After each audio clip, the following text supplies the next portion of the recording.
And he starts making the medicine. I like the aspect of it is like he's telling the story, and then Kvothe is just watching him make this medicine. He's like, he moved behind a work table and lit a pair of blue flame candles. I took care to look suitably impressed, even though I knew they were just for show. Caudicus shook a portion of dried leaf onto a small hand scale and weighed it.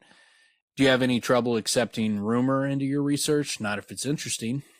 And he was silent while he carefully measured a small amount of clear liquid from a glass stopper bottle.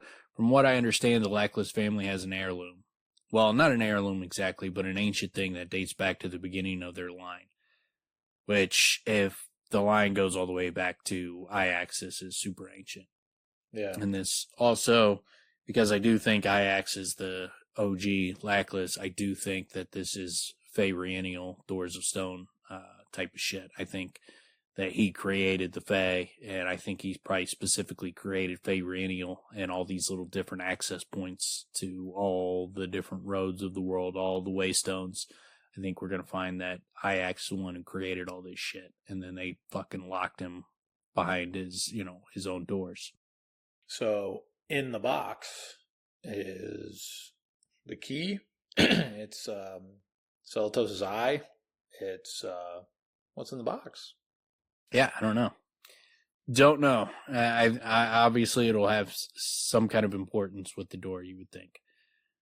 But the fact that he does talk about the door, and he's like, I've heard that on the oldest parts of the Lackless lands and the oldest part of their ancestral estate, there's a secret door, a door without a handle or hinges. You watched to make sure I was paying attention. There's no way of opening it. It is locked, but at the same time, lockless.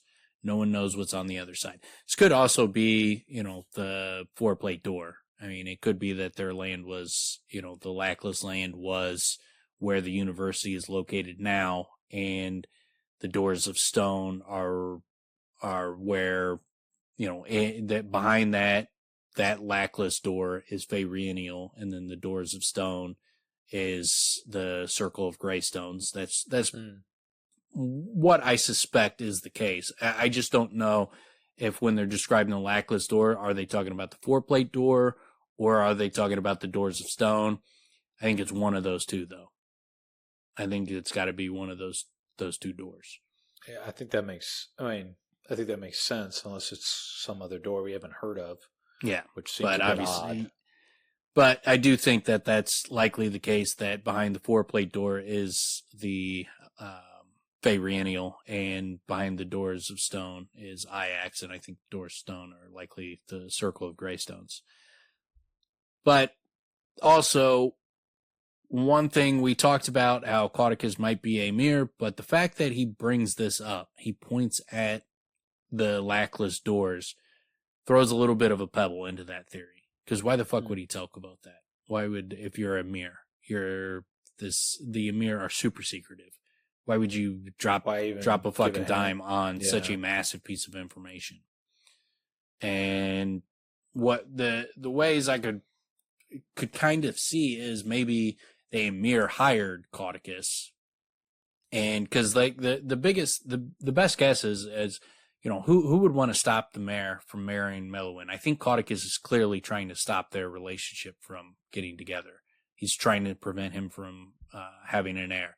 So to me, that's either got to be King Roderick, or it's got to be the Amyr, and trying to prevent a Lackless heir because of the poem, and there's got to be a Lackless heir to get behind the door, a male that brings the blood, or whatever it's called.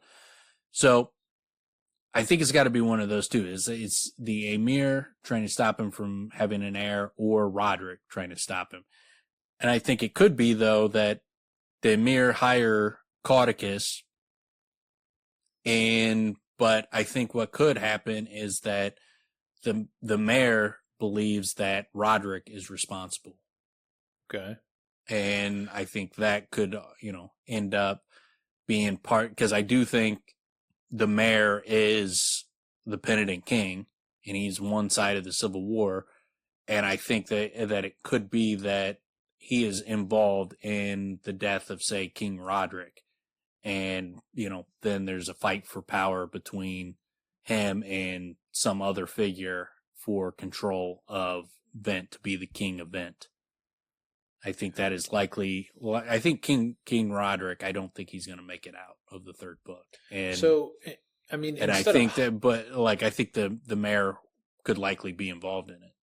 Instead of hiring Caudicus, it could be they influence him to do this, right? I mean, instead of, you know what I'm saying? Like, I mean, the choosing of the word hire, it could just be like they convince him this is the right thing. This is what is the noble thing. Someone's got. I mean, there's got to be a reason. Like the fact that Caudicus is spilling the beans on that kind of information makes me think that he might not be too hip on like the deeper secrets of the world. But I mean, he could easily be a guy because, like, I mean, the mayor gives him everything. I mean, this dude's fucking in a primo position. So to get him to turn on it, there's got to be something involved. I mean, I doubt it's as simple as like, we paid him money, because the mayor will give him fucking whatever he wants.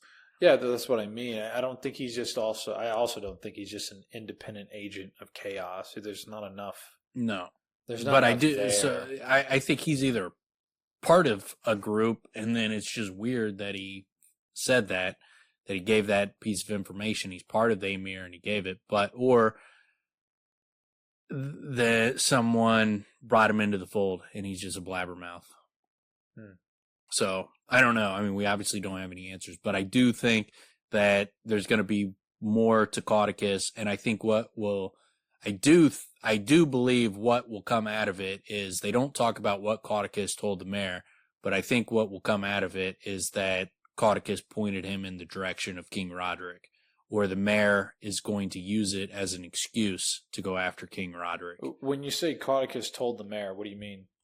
When they catch Caudicus and, kill him or cut off his thumbs or whatever they end up doing to him. They don't really say. Stapes is like, he took care of it.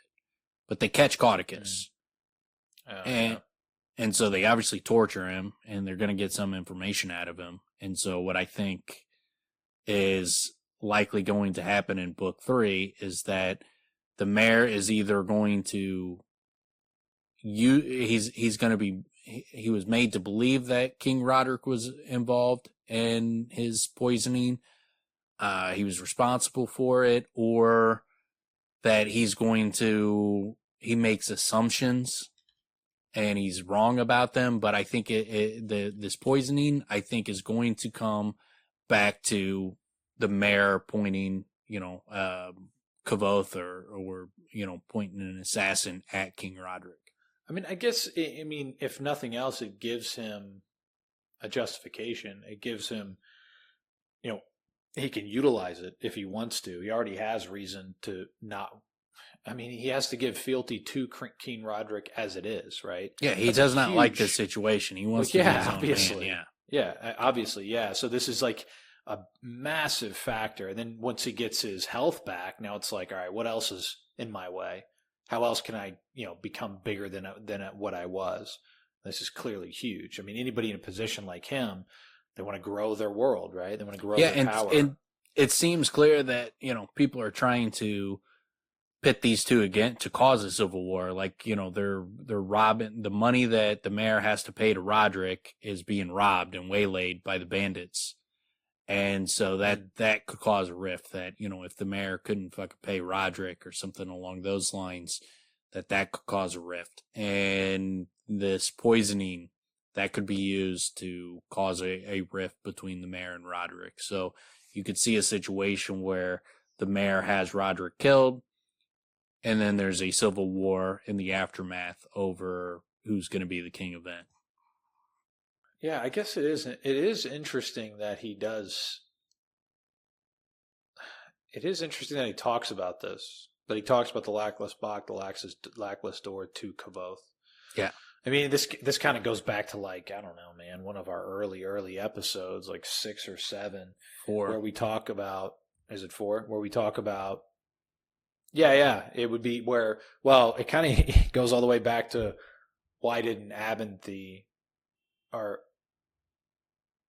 The whole sort of, why didn't Abinthy tell Kavoth, how to take care of himself? Why does he leave him after he fucking nearly kills himself, right? The whole, the problem with the lungs in the air.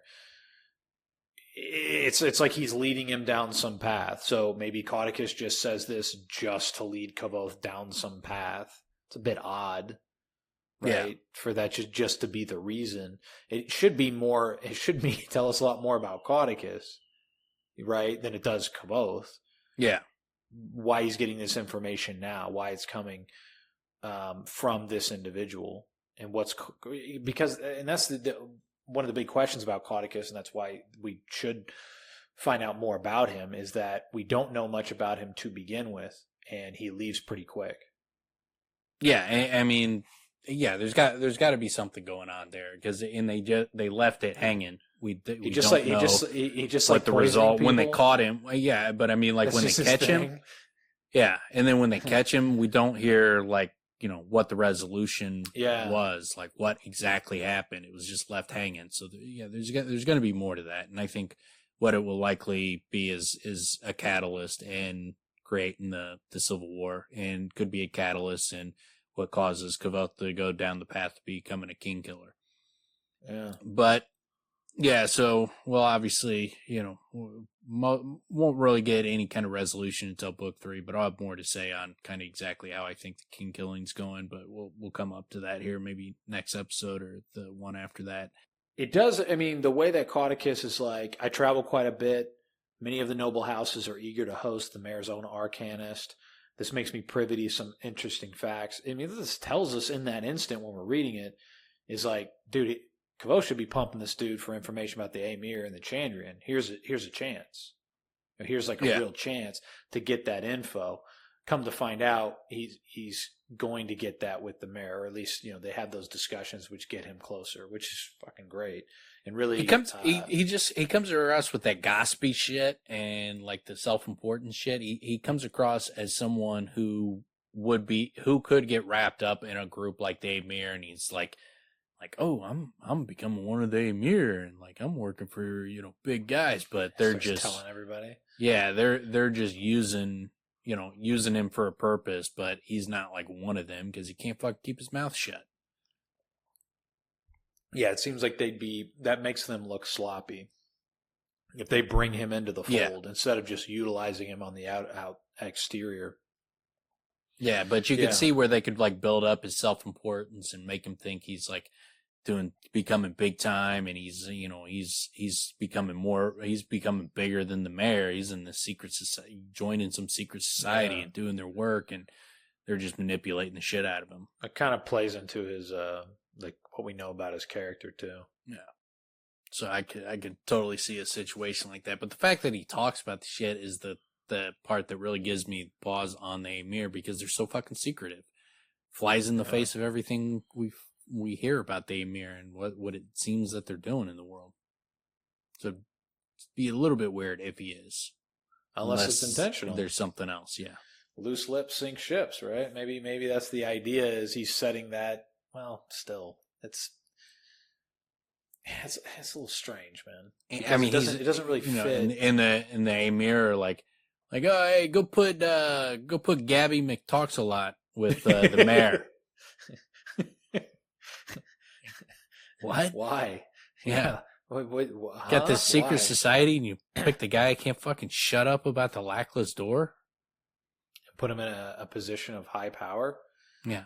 That's an interesting move, where it's just nothing but gossip mongers all around the place. Yeah. Yeah, good call, Carl. Yeah, great idea. Yeah, let's do that. Smooth move, Salatos. Really fucking nailing that leadership role. Salatos, he's putting people in the right spot. He represents the bad management style. And they're like, dude, we got Grey Dalcinti working in secret for the Chandrian. Like, he would have been perfect for this role. He doesn't fucking talk. Yeah, there you go. 100%. Get him out there, agent of chaos, making shit happen. That motherfucker keeps his mouth shut. Fucking spending Caudicus who can't fucking shut up for 2 seconds.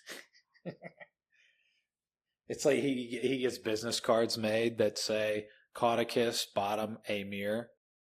Like, no, dude. Yeah. No, man. We've talked about this. You cannot put that you're a member of the Amyr. Like, what if I just like get an A and I wear like a shirts, but it's always got A? I'm like, oh, it's my favorite letter. Wink, wink. Yeah, they don't know. They won't know. They won't know. It'll be fine. It'll be cool. Like, I'm gonna fucking kill this dude. But I do like the fact he's like, has your grace ever taken laudanum? Once when I was younger to help me sleep through the pain of a broken leg. Ophalum is a similar drug, but is usually avoided as it is highly addictive. I paused. It's also called dinner resin. The mayor grew paler at this, and in that moment his eyes grew almost perfectly clear. Everyone knew about the sweet eaters. And then, he tells him he probably put that in there because you don't like taking your medicine. And so this, he wanted to make you addicted to the medicine. So to crave it. Yeah. So, yeah. And then, the mayor, his mind is, running at this point because he's like, it's clever. Kavoth says it's clever. And he's like, not so clever. I'm still alive. It didn't kill me. Kavoth has to point out to him, it's like, well, if he wanted to kill you, he could just put in enough lead. Enough lead would do it. And he's not trying to kill you immediately. This is obviously, it's a drawn out process. There's a reason for it. And the mayor's asked Kavoth why would Caudicus do this? He's like, I have no fucking clue, man. I don't like beer. That'd be your thing. More about the politics involved. Yeah. So that obviously that is, the biggest mystery surrounding this whole event, because obviously Kavoth ends up being exactly right that Caudicus was poisoning him, but why? Mm-hmm. Why is he doing it? Well, and that seems to also be there for us, for the readers, right? Yeah. Because he's like, I pay him lavishly. He's a member of the court in high regard. He has the freedom to pursue his own projects, travel when he wishes. Like, so why now? Doesn't make sense. It's like, well, yeah, that ends up being the mystery because we don't exactly know, but it also makes Caudicus seem to be, or like his background, what his purpose was. It brings up a mystery that we have to tease out and pull apart and try to figure out: is he Chandrian? Is he Amyr? What service? What purpose does he play? And also, because I had that question as I was reading through these chapters again, where I'm thinking, as he's making, it's like, well, does he actually not know? And then Kavoth's like, nah, he absolutely knows. He's an arcanist. Yeah. He knows exactly what he's doing. So he definitely knows. And too, he definitely knows, because when he suspects that the mayor's not taking it, he changes the ingredients a little bit to make it a little sweeter to test it out, and then bails. And yes, but well, and then that brings up the question: then is he a tool being used by somebody else? Because if he didn't know, that's different, because he is definitely a tool being used by somebody else. But if is he just a sadist? Right? He's slowly torturing this dude. Like, well, there's got to be some reason why he's doing it, and power and money are obviously two huge motivating factors for people. It seems like money would not be a great motivating factor for someone like Caudicus because of the position he's already in. It doesn't seem like he needs it for anything like that. The mayor would, the mayor has so much money that it doesn't seem like Caudicus would risk that for extra money. Mm-hmm. And so you would think it's got to have something to do with power or principle, or he's got mixed up with the wrong crew. He's getting pressured. He's getting threatened. There's much more to the story. It could be that he's a member of the Amyr, like we've talked about. It could be that the Amyr hired him. It could be that the Amyr are threatening him. It could be that King Roderick hired him, or someone else hired him, or is threatening him, or is offering him, a high position, a higher position, more power, more prestige, more money. So you would think it has to do with either like Roderick or the Amyr or the Chandrian, because those are, as far as in this world that we've heard about, there's not many people more powerful or rich than the mayor. So why turn on him? And again, it's still the inevitable question that ends up coming up when you go down any of these paths is, yeah, but why not just kill him? Why string this along? Why just keep him feeble?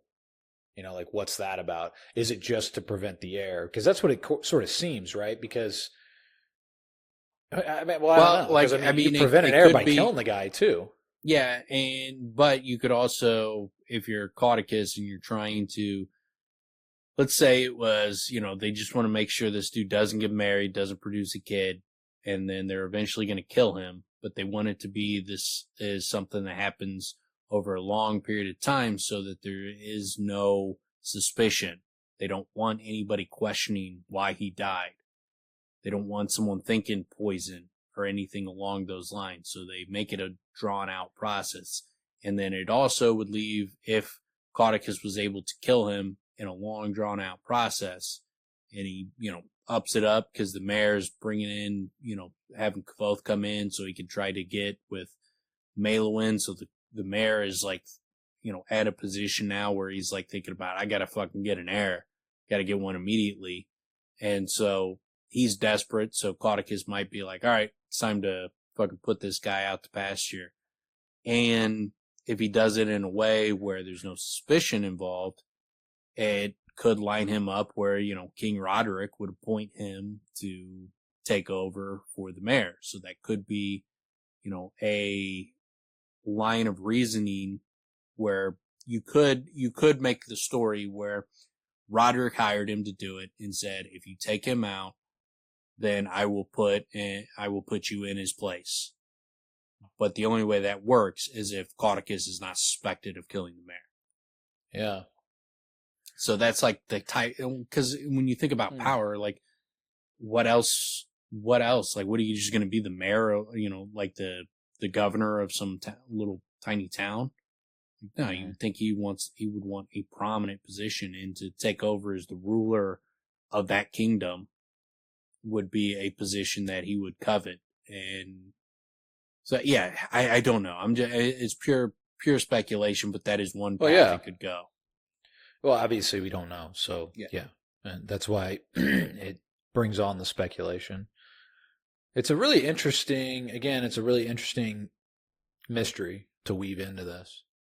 To not know, because we don't get the answer, so it stays there.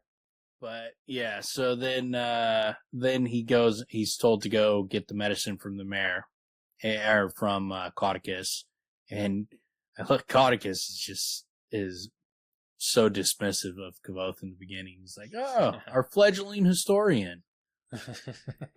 Like, dude, all right, now I'm going to be like, all right, well, go fuck yourself, man. Now I already thought you were poisoning the mayor. Now you're just a dick. Well, what's funny about that, too, is it's like, it's not even real. He's not a historian. He's playing that he's a historian, and also kind of playing that he's, kind of a simpleton to a degree, so it's effective. But yeah, if it were me, I'd still historian. Oh, look, it's Crocodile Dundee. Fucking doesn't know the fucking difference between a crocodile and an alligator. I was going to say, it's one of those things that makes me realize I don't think I'd be a very good actor, because even playing a role, if I walked in, I'd be like, fuck you, dude. I know I'm putting on an act here, but yeah, go fuck yourself, bro. You fucking know what an alligator is. Like, still take it personally. Yeah. But yeah, then I like you get he's like, if you'll excuse me for a moment, I'll be right back. So you get more of the gamesmanship with the rings. He's leaving Kvothe in there to look at the rings and be able to take his back graciously. He's like, both my gold ring and Alveron's iron one sat on a small tray on the table. I reclaimed them, taking note of this rather graceful way of wordlessly offering the return of the ring. So he's learning the game. He's learning, as he's there more, he's learning kind of what this game is. It's a ridiculous game, but it's interesting. Well, I mean, in a minute ago, I saw the utility in it, where there's that communication between Kvothe and the mayor. It seems a little bit odd to me. Like, it's cool that he takes Alveron's ring. Is that because he's kind of playing the servant here? The mayor gave him his ring to go show Caudicus. Oh, okay, got it. Yeah, all right. Yeah, so he's bringing both back, and then I like that it's brought up later when he's looking at the Caudicus's rings a later time, where he's like, you could figure out a guy's place in court by kind of triangulating what position he is based on what types of rings he's got from what people. So it's a game where you can see why it would exist in their stupid world, in their absurd, political world. Well, and it also you makes can see sense the utility that he's going to have. It also makes sense he's going to have why he'd have people following him around when he goes outside. It's like this is their world. This is what they're obsessed with, apparently. Yeah.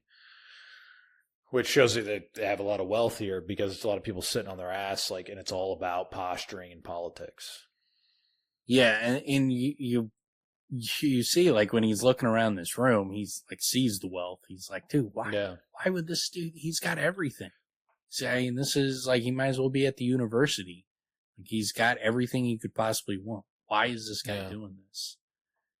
And then he's like, a thought occurred to me. Perhaps I could get the native Ventus superstition to work to my advantage. If Caudicus was a serious scholar, even half as superstitious as native Vent, he might know something about the Chandrian. Best of all, since I was playing the dim-witted lordling, I didn't need to worry about my damaging my reputation.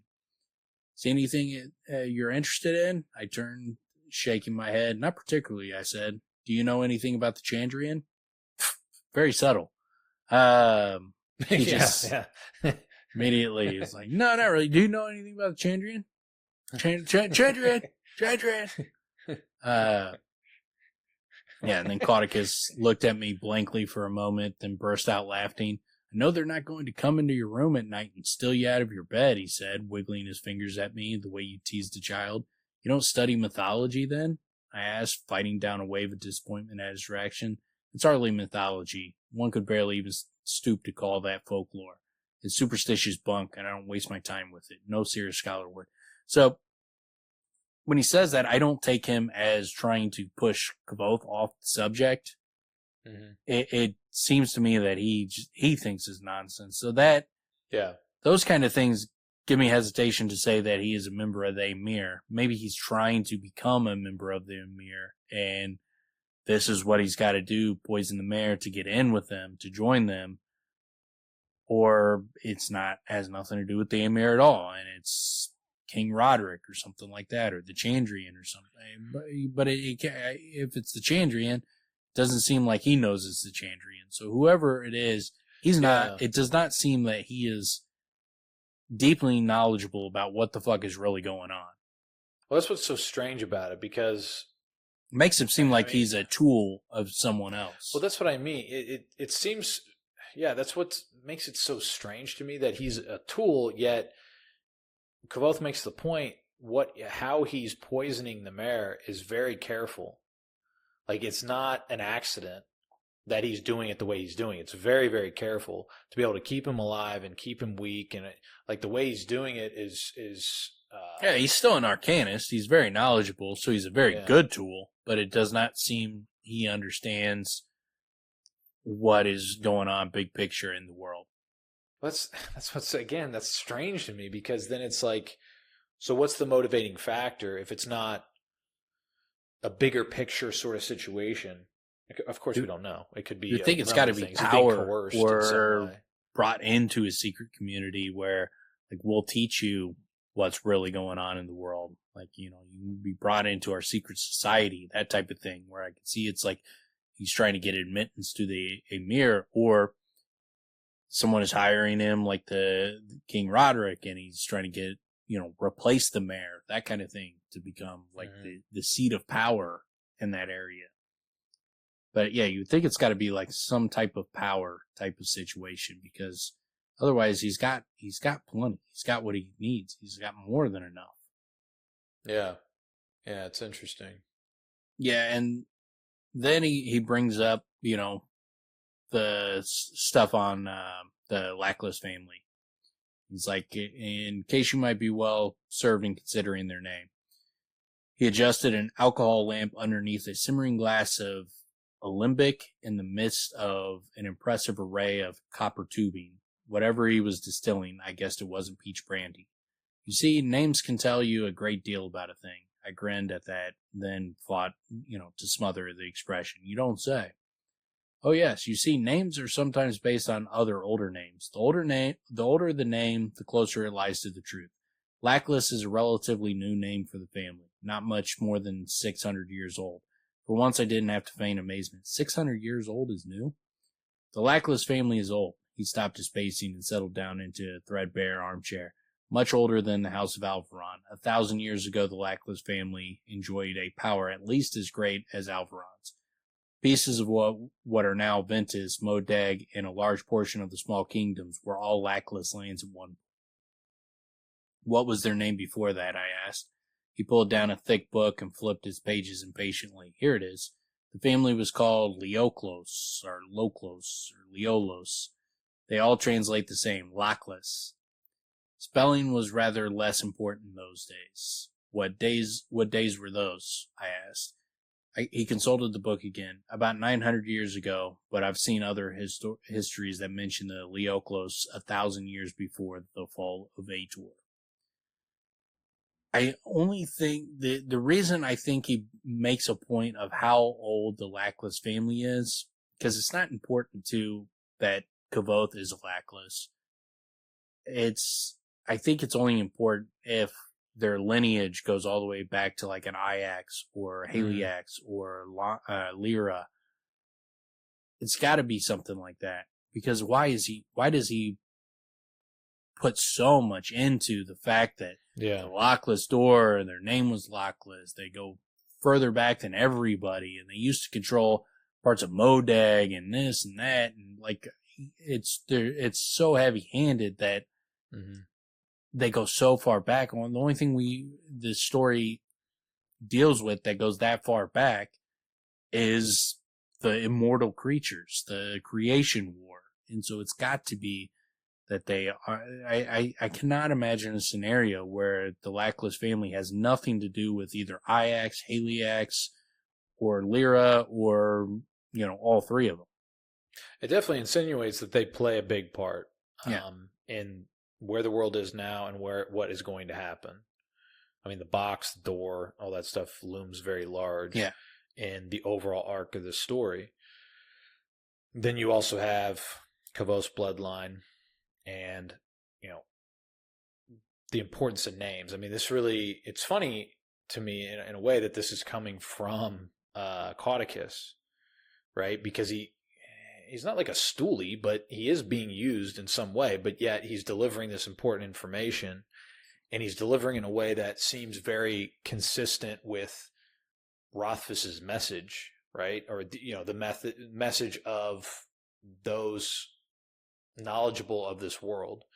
So maybe he's some good capability, some bad in terms of Caudicus, but I just find that interesting. It's coming from him because there's power in names. I mean, that puts him up with a Loden. Yeah. Right? In terms of what he's talking about in Lauren. And it's also the fact that, what he is poisoning the Maer.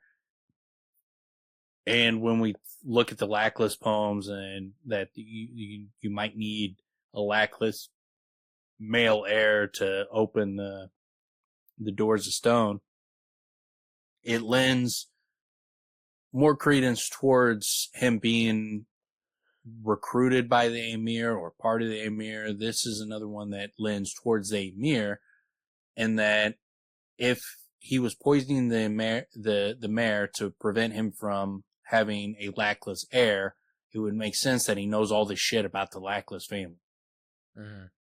And the fact that the other aspect of that is the fact that he's spilling the beans on all this shit, talking about the Lackless door, talking about how far they go back, all this kind of information, that he's just fucking gossiping, like an idiot about all this shit, makes you think that he's a tool of Amyr, that he's not part of Amyr, that they are using him or utilizing him, some aspect of that. And then that's why I go to, like, what would he get out of it? And it could be that he's trying to become a part of the Amyr and he's just a jackass, and they would have no intention of bringing him in because Stu can't fucking keep a secret, about, a family that he might be there to prevent from having an heir. He's just spilling the beans to some kid.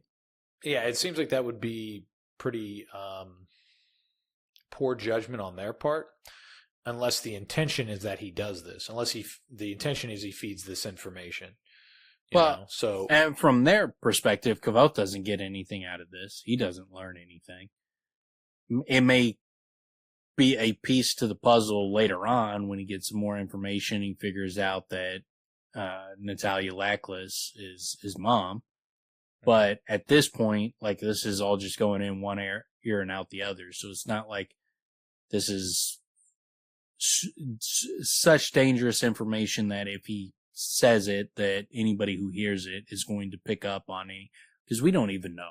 I mean, we're speculating, trying to figure it out. So, like, I mean, it's not that dangerous of information, but I think like someone like Lauren, who I think is a member of the Amyr, he's not saying this shit. He's not spilling the beans.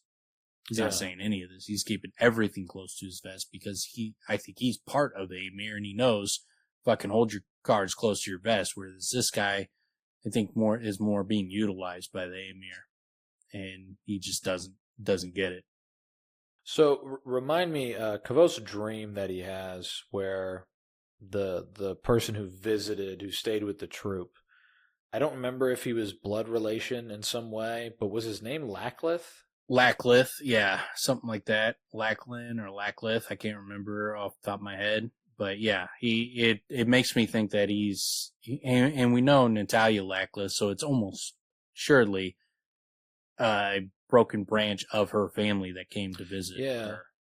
Yeah, I was going to say, I couldn't remember the details, and I thought it was left a little bit vague in terms of what the connection was to Kavoth. If I remember right, he was very young, and when this person visited, yet he's here in the dream, and he's taking around and giving us all this information about how he's going to, survive, basically.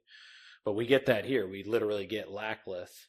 In the South, they became Lackless, who slowly spiraled into obscurity, and then the same with the Cape Sain, and Modeg. The largest piece of the family was here in Ventus, except Ventus didn't exist back then. Closed the book and held it out to me. You can borrow it if you'd like. Thank you. I took the book. You're too kind. So there's broken pieces of this family all over the fucking place. You got some in the South. You got some in Modeg. I mean, they're all over the fucking place. Yeah, so that also speaks to how far back they go, obviously. Yeah, and when you think about like that, this family is dealing in bad luck and shit, it would make sense that that they're dealing with bad luck because the Amyr is fucking with them, trying to fucking stop them, kill them off or something. Something's going on with this family. Yeah, that's a good point. Yeah, the fact that they fell on bad luck, and that's kind of what they're known for. Yeah.